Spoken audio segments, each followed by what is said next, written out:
लोकशाहीचा बुलंद आवाज, रिपब्लिकन वार्ता महाराष्ट्र।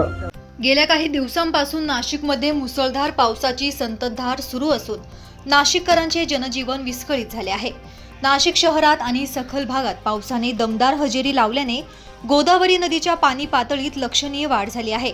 या पावसामुळे गोदामाई खळाळली असून गोदावरीचे रुद्रावतार पाहण्यासाठी नाशिककरांची मुसळधार पावसात गोदा घाटावर पूर बघण्यासाठी झुंबड बघायला मिळत आहे।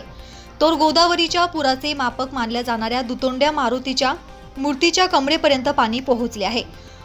नाशिकमध्ये शनिवार सकाळपासूनच मुसळधार पाऊस सुरू होता, त्यामुळे गंगापूर धरणातून 3716 क्युसेसने पाणी सोडण्यात आले होते। त्यानंतर रात्री 940 क्युसेसने वाढ करून एकूण 4656 करण्यात आले होते।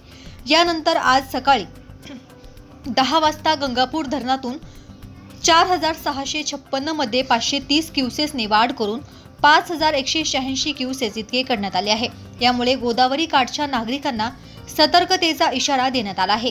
गेल्या काही दिवसांपासून नाशिकमध्ये मुसळधार पाऊस सुरू आहे, त्यामुळे गोदावरी नदीच्या पाणी पातळीत लक्षणीय वाढ झाली आहे।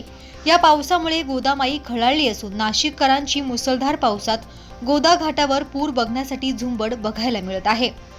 रिपब्लिकन वार्ता Maharashtra, bureau report, Nashik. Subscribe now and press the bell icon. Never miss an update.